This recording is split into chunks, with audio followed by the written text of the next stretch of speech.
Magandang gabi po mga bossing. Yan. Ito yung unit nyo sir. FX Impact M4. Pakita ko sir. Yan. Yung mga ganitong unit, mga imported pang malakasan. Nasa 100 plus po to. 100,000 plus ang presyo nito. Hindi ko na po sasabihin mga bossing. Sa mall, ang alam ko ang presyo nito sa mall 180. Unit lang, hindi kasama scope. Scope mahal din po mga bossing. Diamond Black Vortex ang nakalagay. Sa mall 180. Ang ganito unit only. FX M4 Impact mga bossing. Bullpup ang design niya. Mag 28 rounds. Adjustable to, yung bad niya dito. Pwedeng ibaba, luwagan nyo lang. Mga ganitong unit, pag kinalas ko to, hindi ko kabisado kasi puro local made tayo. Ito in order lang sa atin ni sir. Yan, 28 rounds mag, multi-shot po siya dito. Yan, pagtanggal yung magazine, pupus mo lang to. May pupus dito. Yan, 28 rounds. Ang bala, yan, 1, 2, 4, 6, 8. Yan, 8 na lang natira kasi nag-zero ako kanina, chinod ko siya. Mga bossing, gamit yung slug. Sa slug, nasa 900 fps siya mga bossing. Naka-safety. Sa pellet naman na heavy, JSB Jumbo mga bossing, nasa 1, 2 fps, ganun siya kalakas. Pero yung hammer spring niya 1 to 16, naka 16 na po siya mga bossing. Sa 16 na yan, sa slug na gamit ko na kanina, 900 fps, malakas na po siya mga bossing. Ngayon pag ginamitan ng pellet, hindi ko pa na try kasi chinod ko siya sa slug. Pero sa slug napakalupit tumama. Sinubukan ko din sa long range, malayo din yung nararating niya mga bossing. Siguro mas malayo yung mararating nito kung pellet kasi mas malakas siya eh. Hindi baka mag wild kasi nasa 1 to napakalakas. Pero try ko bukas ibaba ng 1 tapos itry ko yung pellet. Yan, M4 siya. Ito yung valve niya na gusto mo pang palakasan sir, pero malakas na to. Ikot nyo lang to, meron siyang tornilyo dito. Ito yung valve, makokontrol mo kung 1000 fps ang gusto mong labas, puro 1000 ang labas nun. Kahit yung spring niya nakatodo, kung ang setup nito, inikpitan mo, humihina. Pag niluwagan mo, lumalakas. Pag inikpitan mo to, umihina po siya kahit nilakasan mo yung spring ng hammer, ganun pa rin yung labas ng hangin. Yan. Dito pwede mong i-adjust. Dito naka-adjust siya ng 900 fps. Dito meron din siyang adjustable dito. Hindi ko na in-adjust, dito na lang tayo nag-adjust mga bossing. Stock yan, hindi ko na pinakialaman mga bossing. Pero hindi ko kabisado dito, nanood lang ako sa YouTube eh. Yung may mga magagaling talaga mag-setup ng mga effects mga bossing. Yan.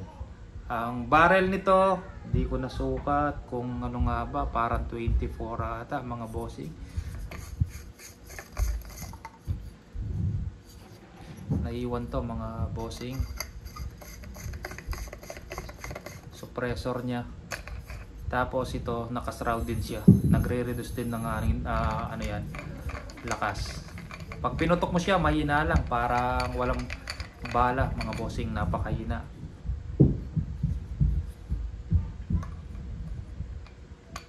Threaded 1 up 20. Yan, pwede dito yung mga ano, yung GC Mag silencer, same po yung sukat, 1 up 20. Carbon fiber tank. Yan, may nakalagay din siya na FX air guns. Yan, ito po yung input, siguro mga 250 bar ang lagay nyo sir. Yan, meron siyang laman na 180. Yan, mga 250 max pwede na sir. mahigit 3,000 na yon. Tapos ang output niya, adjustable regulator po yan, mga bossing. Dito naman yun, papansin nyo yung parang allen doon na tanso, kulay gold. Hindi ko alam kung tanso o kung naka-anodize lang siya na tanso mga bossing.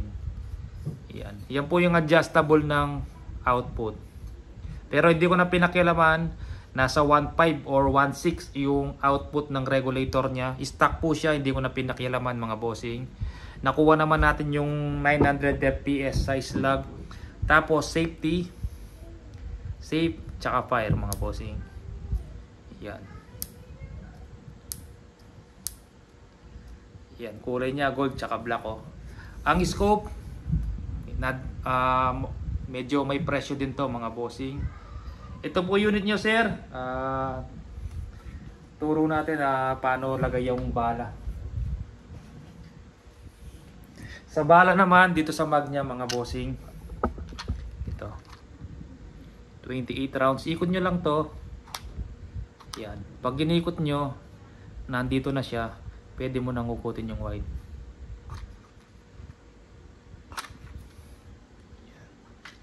Yun. Tanggalin natin yung slug. Slug yan mga bossing.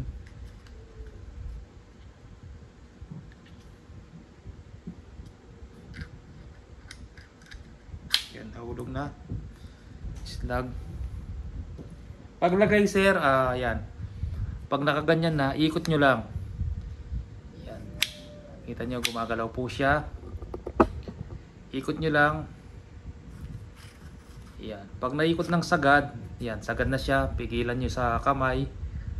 At ipasok nyo po yung bala.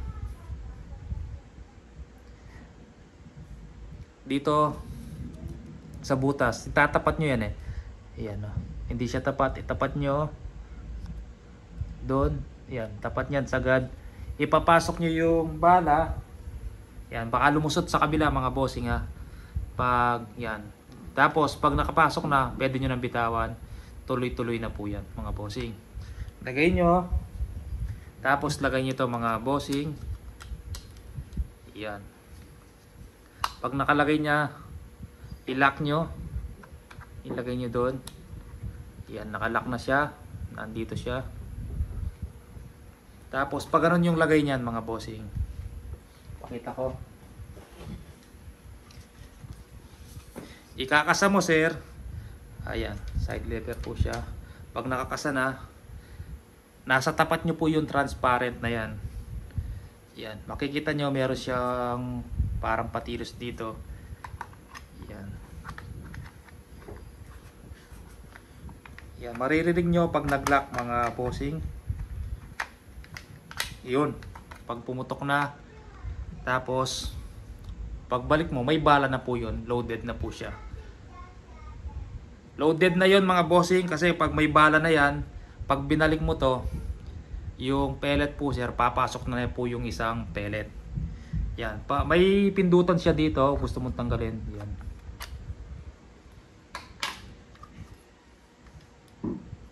Naka-save. Fire. Yan. Yan po. Naka-zero na po. Pag ginamitan nyo ng pellet to, ito yung brand po ng slug nyo sir. Yan po ang 24.6 grain po siya ang bigat ng slug nyo. Ngayon, dito siya nakasero. Pag ginamitan nyo siya ng pellet, ganito, tig 1.5 po sa atin to. Yan, pero dalawang piraso na lang. Ito, 1.5 po. JSB. Yan po, jumbo heavy po siya mga bossing. Yan. Pag ginamitan nyo siya ng slug, nakasero sa slug, baka hindi tugma kasi mas magaan to mga bossing. 18.13 grains lang po siya, mas magaan po. Yung 24, ito 18. Iba yung tama, pag anong gagamitin nyo sir, kunyari ito yung gagamitin nyo, isero nyo muna dito. Kung slug gagamitin nyo, isero nyo doon sa slug. Yan. Pag nasa inyo na sir, pag-aralan nyo po. Ito 500 pieces po yung laman. Tapos yung isang can po ng slag 200 pieces po yung laman. Yan. Bali may kasamang hard case to sir, pasunod na lang dahil galing ibang bansa po to. Nag-down si sir tapos naghintay tayo galing ng ibang bansa. Pinadala to siyempre kalas-kalas para mas hindi malaking yung space na ilalagay ito sa balikbayan box. Kalas-kalas po siya, binuo na lang dito. Yan, yung hard case po pasunod na lang, papadala po ulit. Yan. Kasi hindi pwedeng padalang kasabay ng hard case. Baka maharang po kasi kung buong unit siya. Ayan po, napakalupit, napakaganda ng unit ni Sir. Sana all ka na lang. Napakalupit pero sulit po yung presyo nito. Ganda lalaway ako mga bossing. Ganito yung scope ko dati. Nung bagong scope to, nung bagong labas yung scope na to, napakamahal. Yung isang seller dito, benta niya ata 30 tapos nag-discount siya ng kumuha kami, yung tropa nakuha namin 28. Ngayon, medyo mababa po bigay natin kay sir. Alam ko nasa 25 pa yung bentaan nito sa ibang seller o 20. Hindi bababa ng 20 sa ibang seller yung ganitong brand ng scope. Diamond pack na scope. Napakaganda mga bossing. Sa scope pa lang. Pag yung scope, bumili kayo ng ganito, yung mga urig, walang kasamang mount. Yeah. Hindi kasama yung mount po yan sa ito po yung yan, urig po yan mga bossing.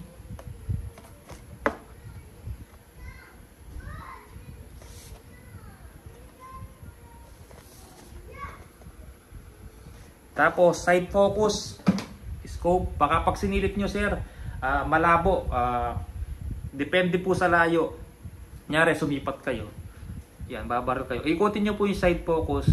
Pag lumina, wakma na po yung target nyo do sa focus ng scope. 100 yards, 50 yards, meron po nakasulat dito hanggang 300 yards po yung 300 yards, 500.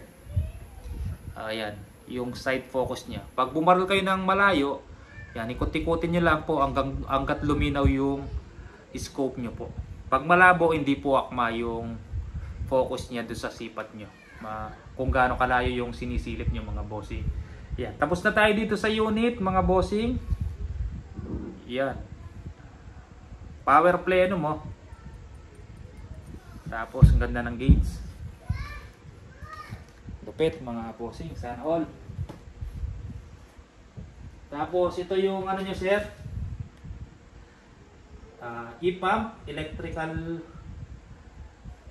pump nyo ito. Nakabox, hindi ko na binuksan mga bossing kasi bago yan. Yan, bago siya mga bossing, hindi ko pa binuksan yan. Digital to, mas modelo kaysa doon sa gamit ko. Yan, mas modelo po siya. Ang pindutan nito 1, 2, 3, 4, 4. Isang enter, isang set, at isang yung arrow na down, tapos isang arrow na up. Yun po, digital po siya. Ang pressure na read nito, meron siyang MPa, meron siyang PSI, meron siyang bar. Yung unit ni sir, bar po yung read ng gauge niya. Yan, bar po siya, hindi siya MPa, hindi siya PSI.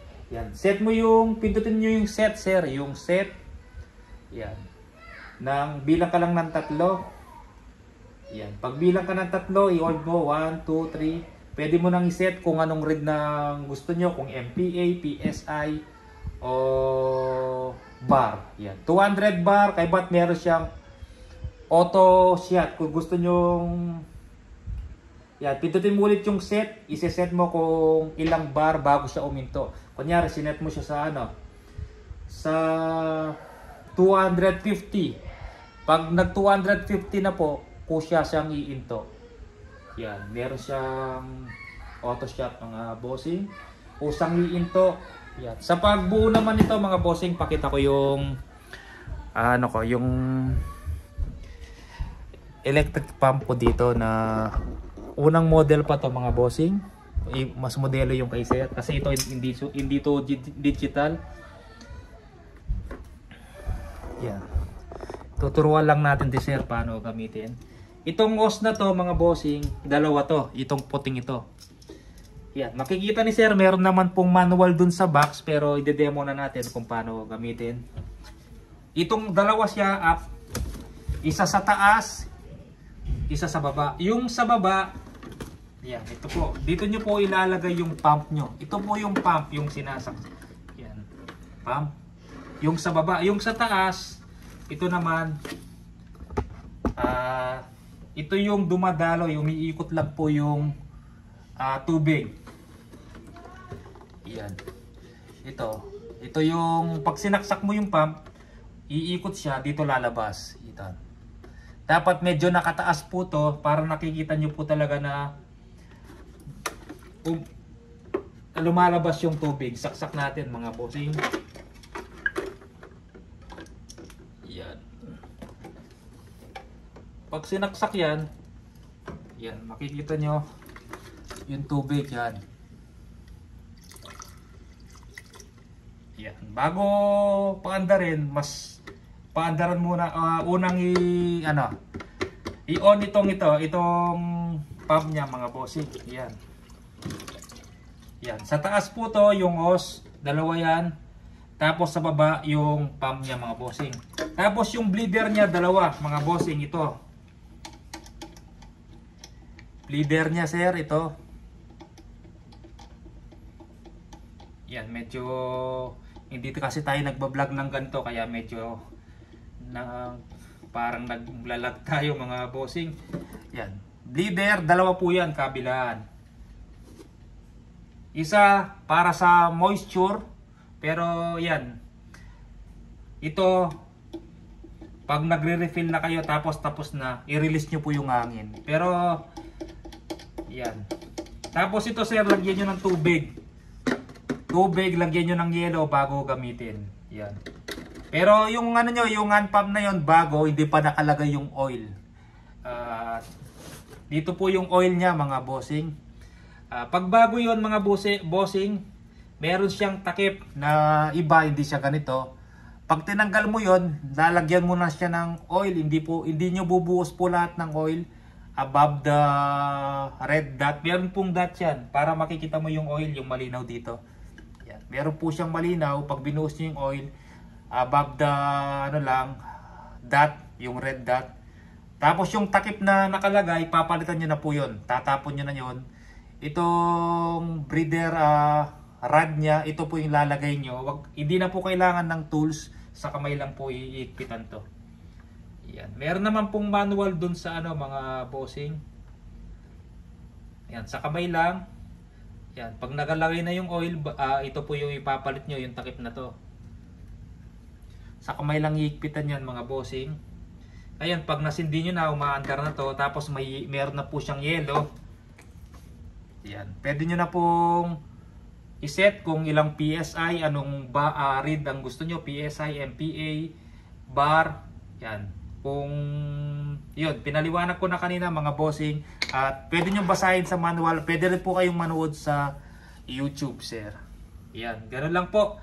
At may nakalagay din doon na enter set. Pag mag-go na kayo, yan, push nyo lang yung enter.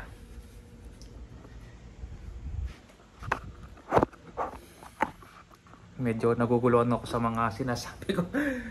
Tapos ito, yung nyo po pala sir, ito may sariling yung female quick fill, pero hindi po yun pasok sa FX. May sarili pong female quick fill itong FX, ito po siya. Tanggalin nyo na po yung sa hose ng hand pump. Yung hose pala ng hand pump dito ilalagay sir. Yan. Dito sa taas ng bleeder. Yan. Yung bleeder po na binuksan natin kanina, na tinanggal natin na tornilyo, dun sa taas ilalagay.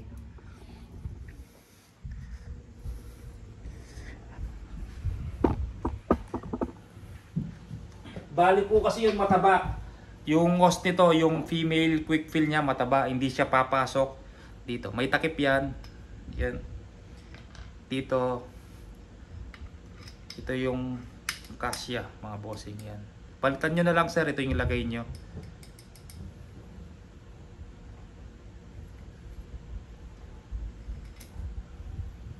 Yan, tapos balik natin itong takip nito.